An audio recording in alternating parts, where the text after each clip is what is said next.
വേണ്ട ഡോക്ടറെ. രാത്രിയും പകലും കണ്ണിൽ എണ്ണ ഒഴിച്ച് ഞാൻ എൻ്റെ കുട്ടീൻ്റെ അടുത്തിരുന്നോളാം. എൻ്റെ മോൻ്റെ കണ്ണൊന്ന് തുറന്നു കിട്ടിയാൽ മതി. കണ്ണു തുറക്കും, അങ്ങ് വിഷമിക്കണ്ട.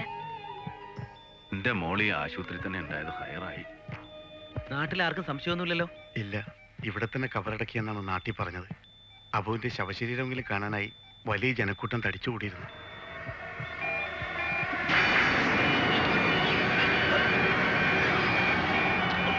Abu, Abu, relax, relax. You are all right. Abu, നിങ്ങൾക്കൊന്നും സംഭവിച്ചിട്ടില്ല. നിന്റെ കഴുത്തിൽ ഇപ്പൊ കുരുക്കില്ല. നീ ഇപ്പൊ ആശുപത്രിയില്ല. നിന്റെ ബാപ്പയും ഞങ്ങൾ എല്ലാവരും അടുത്തുണ്ട്. ദേ നിന്റെ ബാപ്പ. മോനെ അബു,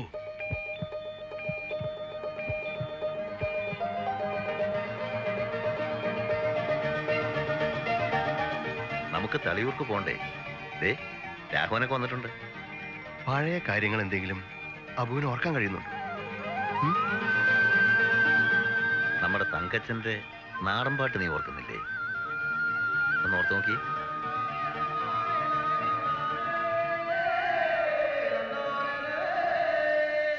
വരിക്കച്ചക്കട ചോള കണക്കിന് തുടുതുടുത്തൊരു കല്യാണി, കൊടകരയിൽ കാവടിയാടുമ്പോ കണ്ണടി ഞാനൊരു മിന്നായം, ചാട്ടുളി മുണ തുള തുളയ്ക്കണ മൂർച്ചയുള്ളൊരു നോട്ടമ്മ, വിളിച്ചിട്ടെല്ലാം പറഞ്ഞിട്ടെല്ലാം വേല വേണ്ടടി കല്യാണി. അടിച്ചോ? ഫിറ്റായിട്ട് ഇവിടെ കൊണ്ട് വാള വെക്കരുത് കേട്ടോ. നഹി നഹി നഹി നഹി എന്ന് പറഞ്ഞിട്ട് പിന്നെ എടുത്ത് മോന്തുവാണല്ലോ.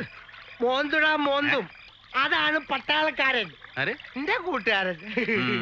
ബാപ്പ എങ്ങനെ ഇങ്ങോട്ട് വന്നാ ഇവിടെ ഇപ്പൊ കൊലപാതകം നടക്കും. പാപ്പന്റെ കംസന കൊല്ലാൻ മനസ്സിലാവേണ്ടി ചോദിക്കാ. സ്വന്തം വീട്ടിലിരുന്ന് ഒരു പെഗ് റമ്മ് പോലെ അടിക്കാൻ വായിക്കുന്നവൻ എങ്ങനെ പട്ടാളക്കാരനാവാ? അപ്പാണ് ഞാൻ പറഞ്ഞ ഈ പട്ടാളാറ്റി പുള്ളുണ്ട്.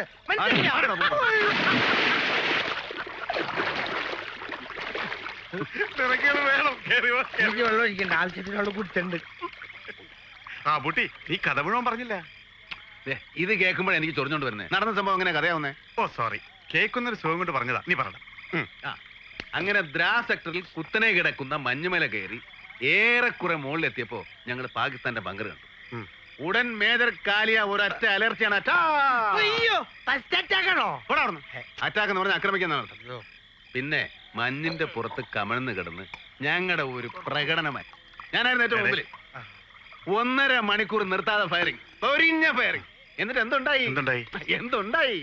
ഞങ്ങൾക്ക് ഒരൊറ്റ കാഷ്വാലിറ്റി ഇല്ല. ഈ വക കേസിന് മുമ്പ് ഇത്തിരി ക്യാഷ് കരുതണ്ട. ഇവിടെ കാഷ്വാലിറ്റി എന്ന് പറഞ്ഞാൽ അതല്ല, നമ്മുടെ ഒരൊറ്റ പട്ടാളക്കാർ മരിച്ചിട്ടില്ല. പാകിസ്ഥാന്റെ 17 പട്ടാളക്കാര് ഫ്ലാറ്റ്. വെള്ളടിച്ച ഫ്ലാറ്റ് ആവും, വെടി വെച്ചാൽ എങ്ങനെ ഫ്ലാറ്റ് ആണെന്ന് മനസ്സിലായില്ല. ഇത് പുള്ളു.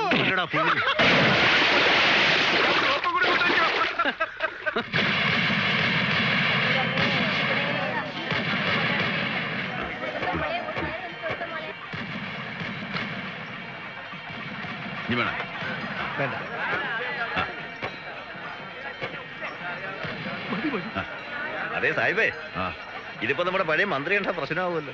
ഏത് മന്ത്രി? ഉദ്ഘാടനത്തിന് നിലവിളക്ക് കണ്ടപ്പോ ഹാലിളകിയ മൂപ്പരെ മുസൽമാന് നിലവിളക്ക് ഹറാമാണെന്നല്ലേ ആ വിദ്വാൻ പറഞ്ഞിരിക്കുന്നത്. ഇവിടെ ജീവിക്കണോലേക്ക് ഇവിടത്തെ കാറ്റ് ചൊറിച്ചിലുണ്ടാക്കുന്നു പറയണത് ബസലത്തര. ഞാനും എന്റെ കുട്ടികളും ഈ മണ്ണിൽ ജനിച്ച് വളർന്നൂല. ഇവിടത്തെ ഒരു ആചാരവും ഞമ്മക്ക് ഹറാമല്ല. ഈ ഉത്സവവും പെരുന്നാളെന്നൊക്കെ പറയണത് മനുഷ്യന്മാരുടെ ഒത്തൊരുമക്കും കൂടെ വേണ്ടിയിട്ടാ. ജാതി മതമൊക്കെ അവനവന്റെ മനസ്സിലാ. നിങ്ങളെ വിശ്വാസം നിങ്ങൾക്ക്, ഞമ്മളെ വിശ്വാസം ഞമ്മക്ക്. അതിലൊരു ഉറപ്പുണ്ടായാൽ മതി. ഞമ്മളതിന് ഈമാൻ എന്ന് പറയും. നിങ്ങൾക്ക് മോര് വേണം. അനന്ത കുടിക്കാം. നിങ്ങൾക്ക് വേണോ? കുടിച്ചോ. ശേഖര, അനക്ക് മാണ്ടടോ മോര്? പിന്നെ അതിപ്പോ എന്താ ചോദിക്കാൻ? 30 വർഷമായിട്ടുള്ള ചടങ്ങല്ലേ. തളിയൂരമ്മയുടെ എഴുന്നള്ളിപ്പിന് സാഹിബിന്റെ മോര് കുടിക്കാതെ നടക്കച്ചെല്ലാൻ പാടുണ്ടോ? ശ്രീ അയ്യപ്പനെ കാണണമെങ്കിൽ ആദ്യം വാവര് സ്വാമിയെ വണങ്ങണം, അല്ലേ സാഹിബേ? അപ്പോടെ ഓനും ചെങ്ങായിമാരെ കളിക്കണത്തുണ്ടാവും.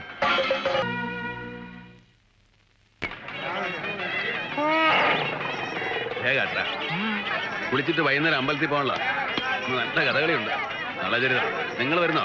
അയ്യോ, കഥകളിയോ? എന്റെ അമ്മക്ക് ആയുസ് പാഴാക്കല്ലേ. ലക്ഷ്മി ടാക്കറ്റിന് ഉത്സവ പ്രോഗ്രാമാ. ഉള്ളത്തള്ളിത്ത ഇവിടെ രമ്പേടെ അതിന് പോക്കാ. ഏതാ കലാമണ്ഡലം ഗോപിയും കോട്ടക്കൽ ശിവരാമനും കൂടെ നളചരിത ആടി തീർക്കുമ്പോഴാ അവന്റെ ഒരു ഉള്ളത്തെ അള്ളിത്ത. ഇതിന്റെ രമ്പ മാറി നിൽക്കും ശിവരാമന്റെ സമയത്തിന് മുമ്പിൽ, അല്ലേ രാഘവസ്വാമി? ഹരഹരോ ഹര. സംഗതി ശരിയാ. പക്ഷെ രമ്പയുടെ കാലിന്റെ അത്രയും വരുമോ ശിവരാമന്റെ കാലിൽ? എടോ കള്ള സ്വാമി. അതല്ലേക്കാ രമ്പയുടെ ഒരു കാലെന്ന് പറഞ്ഞാൽ ഒരു 1.5 കാല് വരും അതുകൊണ്ട് പറഞ്ഞതാ. വെറുതെ അല്ലടാ നിന്റെ ശരീരം എങ്ങനെ ആയിപ്പോയത്. വാ ഞാൻ കുടിക്കണ കഞ്ഞിയിലെന്തിന് കല്ലിട്ടിളക്കണ കൊച്ചാട്ട, കയ്യിലിരിക്കണ കല്ലമ്പരിപ്പ് ഈ കലത്തില് വേകൂല, ഈ കലത്തില് വേകൂല. നാഴിലിരുന്നഴി കൊള്ളൂല, ചക്കവലിപ്പൻ ചുളക്കില്ല, നാഴിലിരുന്നഴി കൊള്ളില്ല, ചക്കവലിപ്പൻ ചുളക്കില്ല, ചക്കച്ചുളമുട്ട ചുക്കവോ കൊച്ചാട്ട ഞാൻ അതിനൊരു മാങ്ങ കൂടി താഴെ വീണു. അവന്മാർ അറിഞ്ഞിട്ടില്ല. അവന്മാർ അറിഞ്ഞിട്ടില്ലെങ്കിൽ അറിയണ്ട. വായുകുളി മേടിക്കാൻ പോണ പോലെ അല്ലേ പോക്ക്. മാങ്ങ എനിക്ക് മാങ്ങ. വാ.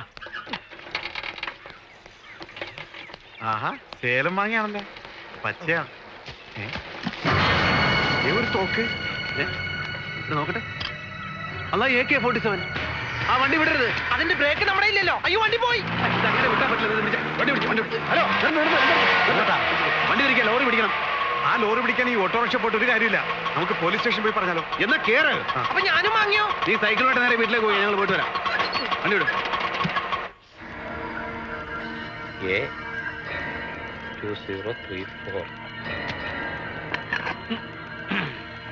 AK-47 ഉള്ളത് പറഞ്ഞാൽ ഞാനിത് നേരെ ചൊവ്വയെ കാണുന്നത് നല്ലപ്പോഴാ.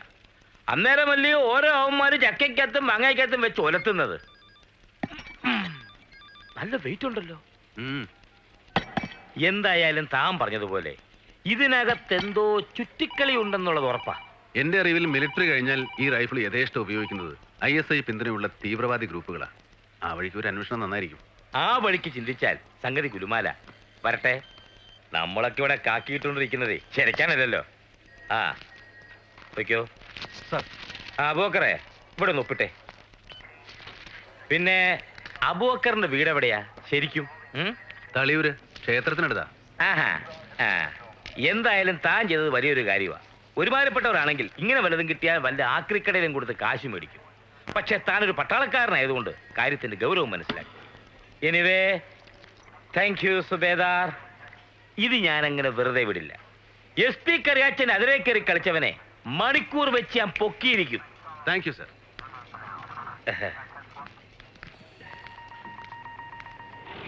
SP അബുനങ്ങ് പിടിച്ചെന്ന് തോന്നുന്നു. എനിക്കാരും വലിയ സന്തോഷത്തില. കൊണ്ടുപോയി കൊടുത്തത് കൊച്ചു കാര്യമൊന്നും അല്ലല്ലോ. എനിക്ക് തോന്നുന്നത് ഇതൊരു റാക്കറ്റിന്റെ ആയുധക്കടത്തുമായി ബന്ധപ്പെട്ട സംഭവമാണെന്ന്. അത് തെളിയിച്ച പേര് SP തന്നെ.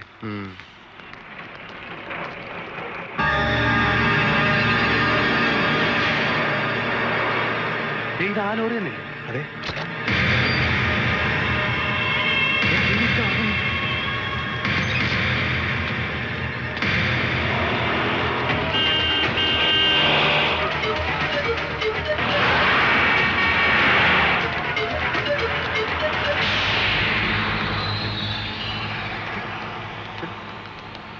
നമുക്ക് വണ്ടി കസ്റ്റഡിയിൽ എടുപ്പിക്കാം. വാ.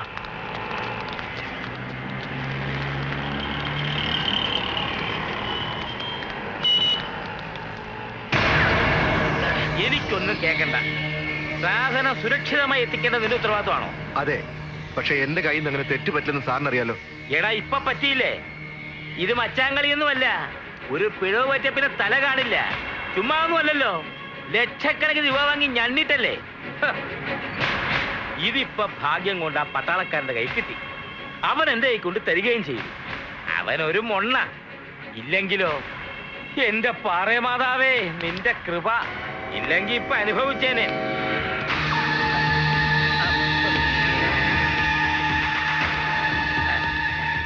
അല്ല അബൂബക്കർ പോയില്ലായിരുന്നു? പോയില്ല. അതുകൊണ്ട് SP സാറിന്റെ തനിനിറം കാണാൻ പറ്റില്ല. അതെന്താണോ അങ്ങനെ? SP കറിയാച്ചന്റെ അതിരെ കയറിയ വണ്ടി മണിക്കൂറുകൾക്കകം പൊക്കുമെന്നല്ലേ സാറ് പറഞ്ഞത്? പൊക്ക്. ദാ നിൽക്കുന്നു കൺമുമ്പില്. പുറത്ത് സാറിന്റെ മൂക്കിന് താഴെ കിടപ്പുണ്ട് തോക്ക് കിടത്തിയ കള്ളവണ്ടി. അതും പൊക്ക്. എന്താ പൊങ്ങുന്നില്ലേ? ഇട്ടിരിക്കുന്ന യൂണിഫോമിനെയും പിറന്ന നാടിനെ ഒറ്റിക്കൊടുത്ത് കിട്ടുന്ന ശമ്പളം കൊണ്ട് താൻ ഇനി അധികകാലം സദ്യ ഉണ്ണുകലന്റെ കറിയാച്ച. ഇത് പറയുന്ന അബൂബക്കറാ, സുബേദാർ അബൂബക്കർ. പിറന്ന നാടിന് വേണ്ടി മഞ്ഞും മഴയും അറിയാതെ രാവും പകലും ഇല്ലാതെ അതിർത്തിയിൽ കാവൽ നിന്ന ഒരു പട്ടാളക്കാരനാ ഞാൻ. ഞാനാ പറയുന്നേ. നിർത്തണ കഴിവറ മോനെ. നീ പെട്ടിമണിക്ക പട്ടാളമാണെങ്കിലേ ഞാൻ കറത്തി നിൽക്കുന്ന പോലീസാ. പിന്നെ 1.5 ചക്രത്തിന്റെ കാക്കിയുടെ പുറത്ത് കാല് നക്കിയും കൂട്ടിക്കൊടുത്തു എരന്ന് വാങ്ങി IPS ഒട്ടിച്ചു വെച്ച ഏത് എംബോക്കിക്കും SP ആകാം. പക്ഷേ ആത്മാഭിമാനമുള്ളൊരു പോലീസുകാരനാകണമെങ്കിൽ, നട്ടലുള്ള ആണൊരുത്തനാകണമെങ്കിൽ നല്ല തന്തയ്ക്ക് ജനിക്കണം. ജനിച്ചു നന്നാവണം. അപ്പനപ്പൂപ്പന്മാരെ സൂഹൃതം ചെയ്യണം. അയ്യോ, അതൊന്നും തന്നോട് പറഞ്ഞിട്ട് കാര്യമില്ല. പക്ഷേ ഇവനെ ഞാൻ വെറുതെ വിടുകയില്ല. സത്യം പറ, ആ ലോറി മുഴുവൻ തോക്കുകളല്ലായിരുന്നോ? ഇതെവിടെന്നാ തനിക്ക് കിട്ടിയത്? സേലം മാങ്ങയ്ക്കകത്ത് എങ്ങനെ വന്നു AK-47? കയ്യകളെ കാണിക്കണോ?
സാറേ, സാർ അബു അകത്തുണ്ട്. ഒരു സോഡ വാങ്ങിക്കും. ചെല്ലടാ. നൂർജി സാറ് പറഞ്ഞ SP കേൾക്കുവോ? അത് MLA തന്നെ വരണോ? ഞാൻ പറഞ്ഞ SP മൂത്രം ഒഴിക്കും. എന്നാ വന്നാട്ടെ സാർ. അല്ലല്ല, അത് വേണ്ട. ചിലപ്പോ MLA ഓവർടേക്ക് ചെയ്തു എന്ന് തെറ്റിയിരിക്കും. ഹലോ സാർ, ഫോൺ പോക്കറ്റിലെ. ഹലോ. ആ ആ ആര് പറഞ്ഞു? എന്റെ ബീരാനെ, നിങ്ങൾ ഒരു കാര്യം മനസ്സിലാക്കണം. നമ്മളെ പാർട്ടി എന്ന് പറഞ്ഞാൽ നമ്മളീ വ്യത്യാസപ്പെട്ട പാർട്ടിയാ. അതിനിട്ട് മാന്താൻ നോക്കരുതേ. നമ്മളെ പാർട്ടീനെ വർഗീയ പാർട്ടി എന്ന് വിളിക്കുന്നവരോട് നമുക്ക് ചോദിക്കാനുള്ളത്, വർഗീയ പാർട്ടി അല്ലാത്ത പാർട്ടി പിന്നെ ഏതാ നാട്ടിലുള്ളത്? ഒന്നെങ്കിൽ തൊഴിലാളി വർഗ പാർട്ടി, അല്ലെങ്കിൽ മുതലാളി വർഗ പാർട്ടി, നമ്മൾ മുസ്ലിം വർഗത്തിന്റെ പാർട്ടി. എന്താ വ്യത്യാസം? പേടിപ്പിച്ചല്ലോ. ഒന്നും കൂടി MLA വിളിക്കണോ സാർ?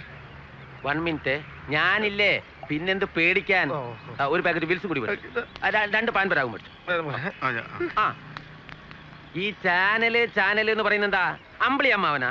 പോവാൻ പറയടോ. ശൂന്യാകാശോന്റെ ബാപ്പന്റെ വകയൊന്നുമല്ലല്ലോ. വേണമെങ്കിൽ ഇവിടുന്ന് ഒരു പച്ച പെയിന്റ് അടിച്ച സാറ്റലൈറ്റ് നമ്മൾ പൊക്കും.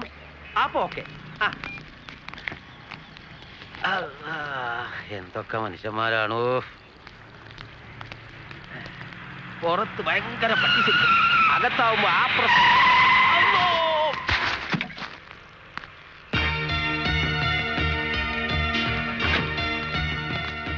അബുവിനെ എങ്ങനെയെങ്കിലും രക്ഷിക്കണം സാർ. സാറിന് കുടിക്കാൻ എന്തെങ്കിലും? ഒന്നും വേണ്ട, നിങ്ങൾ വിഷമിക്കണ്ട. അങ്ങനെ വാദിയെ പിടിച്ച് പ്രതിയാക്കുന്ന പണി എന്റെ മണ്ഡലത്തിൽ നടക്കില്ല. ഞാൻ നേരത്തെ വന്ന കാര്യങ്ങളൊക്കെ ശരിയാക്കി. എങ്കിൽ താനിവിടെ പുറത്തു വെക്ക്, ഞാൻ SP കണ്ടിട്ട് വരാം. കുടിക്കാൻ സോഡ എടുക്കട്ടെ? നമസ്കാരമുണ്ട്. എടോ, അബൂനെങ്കിൽ കൊണ്ടുവാ. ഈ അബൂബക്കറെയും അവന്റെ വാപ്പ ദാദാ സാഹിബിനെയും വർഷങ്ങളായി അറിയുന്നവനാണ് ഞാൻ. സ്വാതന്ത്ര്യ സമരത്തിൽ പങ്കെടുത്ത് ഒരുപാട് ഇടിയും തൊഴിയും കൊണ്ടതാ സാഹിബ്. ആ ചോരത്തിളപ്പ് അബൂനും കാണും. പോരാത്തതിന് അവനൊരു പട്ടാളക്കാരനും. നിങ്ങൾ അവനെ കൂട്ടം കൂടി അടിച്ചിടുക എന്നൊക്കെ പറഞ്ഞ എന്തിനൊരു മര്യാദയൊക്കെ വേണ്ടേ? അവൻ ക്രിമിനൽ പുള്ളിയൊന്നും അല്ലല്ലോ. ആര് പറഞ്ഞു അല്ലെന്ന്? അവൻ ചെയ്ത പോക്കൃത്തരം എന്താണെന്ന് MLA അറിയാവോ? വഴി കിടന്ന് കിട്ടിയ തോക്ക് ഇവിടെ കൊണ്ട് തന്നതാണോ പോക്കൃത്തരം? SP ഓഫീസിൽ തല്ലുണ്ടാക്കിയവനെ ഞങ്ങൾ എന്തോ ചെയ്യണം? പൂവിട്ട് പൂജിക്കണം? ആയുധ കള്ളക്കടത്തിന് നിങ്ങളും കൂട്ടു നിന്നു തോന്നിയപ്പോഴാ അബു നിങ്ങളെ തല്ലിയത്. നിങ്ങൾ ഇവിടെ നിയമം പരിപാലിക്കുന്നവരാണെങ്കിൽ ജീവൻ പോലും പണയം വെച്ച് രാജ്യത്തിന്റെ അതിർത്തി സംരക്ഷിച്ചിരുന്നവൻ അബു. ഏതായാലും വളരെ മോശമായി പോയി SP. തൽക്കാലം അബു വയ്ക്കോ, ഇത് ഞാൻ നോക്കിക്കോളാം.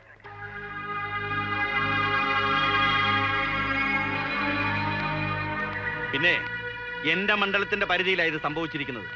24 മണിക്കൂറിനുള്ളിൽ ആ ആയുധക്കടത്തിന്റെ ഉറവിടം കണ്ടെത്തിയിരിക്കണം.